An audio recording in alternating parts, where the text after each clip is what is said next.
നമസ്കാരം.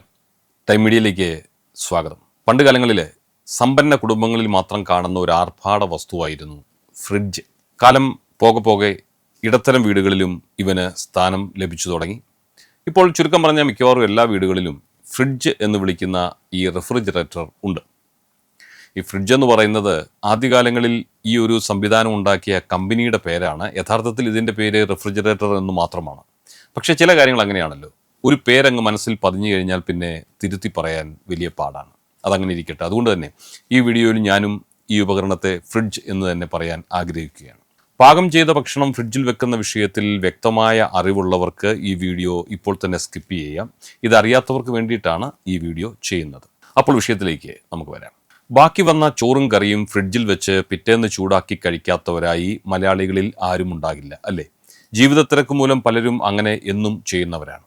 എന്നാൽ നമ്മൾ സൂക്ഷിച്ചു വെക്കുന്ന ഈ ഭക്ഷണം നമുക്കൊരു സ്ലോ പോയിസണായി മാറുന്നുണ്ടോ എന്ന് എപ്പോഴെങ്കിലും നിങ്ങൾ ചിന്തിച്ചിട്ടുണ്ടോ? കാലാകാലങ്ങളായി പലരും ചോദിക്കുന്ന ഒരു സംശയമാണ്, ഫ്രിഡ്ജിൽ വെച്ചാൽ ഭക്ഷണം എത്ര ദിവസം വരെ കേടാകാതെ ഇരിക്കും?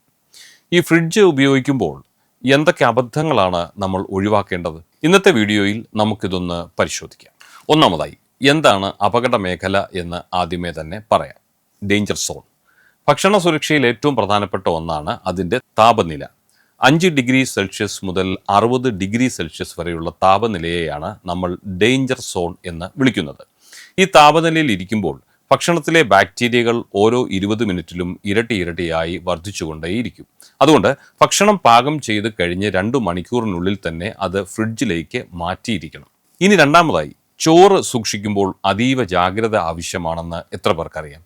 നമ്മൾ മലയാളികൾ ഏറ്റവും കൂടുതൽ ഫ്രിഡ്ജിൽ വെക്കുന്ന ഭക്ഷണങ്ങളിൽ ഒന്നാണ് നമ്മുടെ പ്രിയ ഭക്ഷണമായ ചോറ്. എന്നാൽ ഏറ്റവും അപകടകാരിയും ഈ ചോറ് തന്നെയാണ്. ഇതിലുള്ള ബാസിലസ് സീറസ് എന്ന ബാക്ടീരിയ ചൂടാക്കിയാലും നശിക്കത്തില്ല. ചോറ് പാകം ചെയ്ത് 1 മണിക്കൂറിനുള്ളിൽ തന്നെ തണുപ്പിച്ച് ഫ്രിഡ്ജിൽ വെക്കാൻ ശ്രദ്ധിക്കണം. വിദഗ്ധർ പറയുന്നത് പരമാവധി 2 ദിവസത്തിൽ കൂടുതൽ ചോറ് ഫ്രിഡ്ജിൽ വെക്കാൻ പാടില്ല എന്ന് തന്നെയാണ്.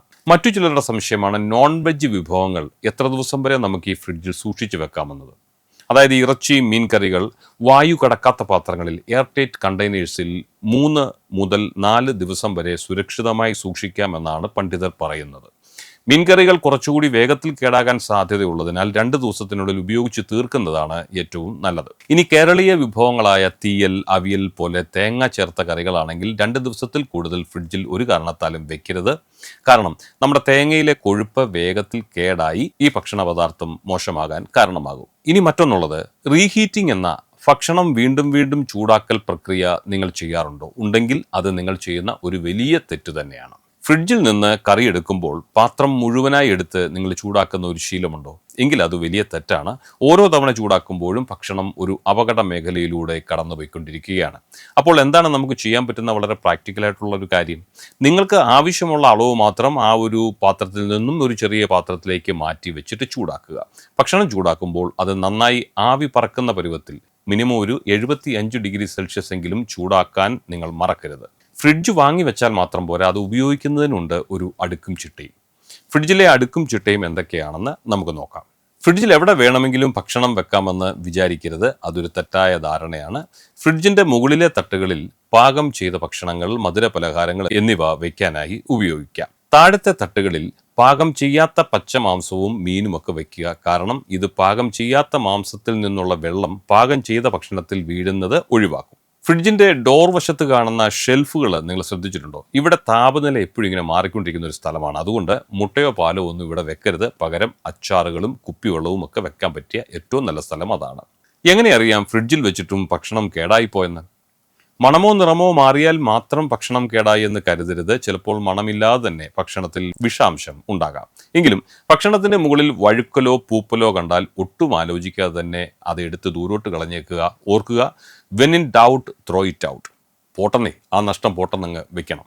നമ്മുടെ ആരോഗ്യമാണ് നമുക്ക് ഏറ്റവും വലുത്. അതുകൊണ്ട് അല്പം സമയം ലാഭിക്കാൻ വേണ്ടി പഴകിയ ഭക്ഷണം കഴിച്ച് ആശുപത്രിയിലേക്ക് പോകേണ്ട അവസ്ഥ വരരുത്. ഈ കാര്യങ്ങളൊന്നും ശ്രദ്ധിച്ചാൽ നമുക്ക് നമ്മുടെ അടുക്കളയിലെ ഫ്രിഡ്ജ് സുരക്ഷിതമായി ഉപയോഗിക്കാം. ഈ വീഡിയോ നിങ്ങൾക്ക് ഉപകാരപ്രദമായി തോന്നിയെങ്കിൽ സുഹൃത്തുക്കൾക്കും കുടുംബാംഗങ്ങൾക്കും ദയവായി ഇത് ഷെയർ ചെയ്ത് കൊടുക്കണം. ഇത്തരം കൂടുതൽ അറിവുകൾക്കായി ഈ ചാനൽ സബ്സ്ക്രൈബ് ചെയ്യാനും മറക്കരുത്. മറ്റൊരു വിഷയവുമായി അടുത്ത വീഡിയോയിൽ കാണാം. അതുവരെ എല്ലാവർക്കും ഞങ്ങളുടെ നന്ദി. നമസ്കാരം.